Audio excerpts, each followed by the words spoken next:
Hello friends, welcome to my channel Sukanya Naidu vlogs. ఈ వీడియోలో మనము బగారా రైస్ ఎలా చేయాలో చూద్దామండి.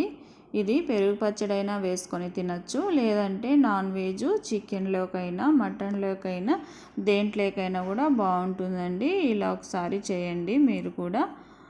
అది ఎలా చేయాలో చూద్దాము. దీనికి ముందుగా కావాల్సినవి బాస్మతి రైసు 1 కిలో, ఇంకా బిర్యానీ పౌడరు, గరం మసాలా, పసుపు కొద్దిగా, అల్లం వెల్లుల్లి పేస్ట్ 2 స్పూన్స్, కరివేపాకు, ఆనియన్ 1, మసాలా దినుసులు, బిర్యానీ ఆకు, జాజి పువ్వ, జీడిపప్పులు 4, మొగ్గ, చెక్క, నల్ల ఇలాచి, అనాస పువ్వు, ఇంకా ఆనియన్ 1, టమాటో 1, ఒక 5 పచ్చిమిర్చాలు, కొద్దిగా కొత్తిమీర, పుదీనా, కారం 1 tablespoon, dhania powder 1/2 table spoon.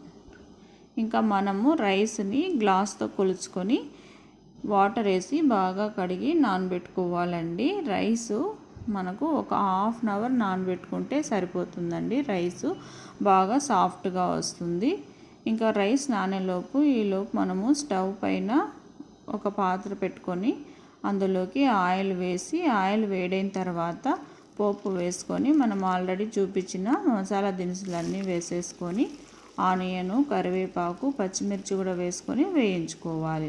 ఇలా వేగిన దాంట్లోకి ఇప్పుడు మనము ఇందులోకి కొద్దిగా పసుపు, ఉప్పు కూడా యాడ్ చేసుకొని వేయించుకోవాలి. చూడండి, ఇది కొద్దిగా వేగింది కదా. ఇప్పుడు ఇందులోకి 2 స్పూన్స్ అల్లం వెల్లుల్లి పేస్ట్ వేసుకొని వేయించుకోవాలి.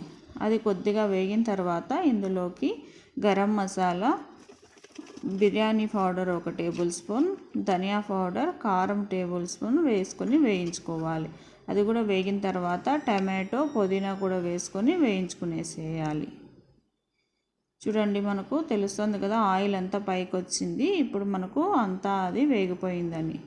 ఇంకా దీంట్లోకి వాటర్ వేసేసుకోవాలి. 1 గ్లాసు రైస్కి 2 గ్లాసెస్ వాటర్ తీసుకుంటే సరిపోతుంది. అక్కడ నేను 3 గ్లాసెస్ రైస్ తీసుకున్నాను కాబట్టి ఇక్కడ నేను 6 గ్లాస్ వాటర్ తీసుకున్నాను. ముందుగా నానబెట్టిన రైస్లోని వాటర్ అంతా బాగా వంపేసుకొని కాగుతున్న ఎసరులోకి వేసేసుకోవాలి. ఎసరులోకి వేసేసుకొని ఒకసారి కలుపుకొని ప్లేట్ పెట్టి హై ఫ్లేమ్లో ఒక 10 మినిట్స్ ఉడికించుకోవాలి. 10 మినిట్స్ తర్వాత మనము ప్లేట్ తీసి ఇందులోకి సన్నగా కట్ చేసిన పుదీనా, కొత్తిమీర, అలాగే 2 టేబుల్ స్పూన్స్ నెయ్యి, హాఫ్ లెమన్ పిండేసుకోవాలి.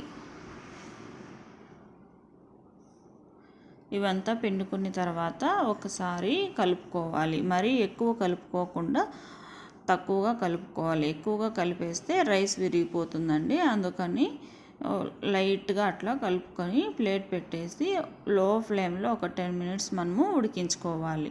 10 మినిట్స్ తర్వాత మనకు ఎంతో టేస్టీ బగారా రైస్ రెడీ అయిపోయింది.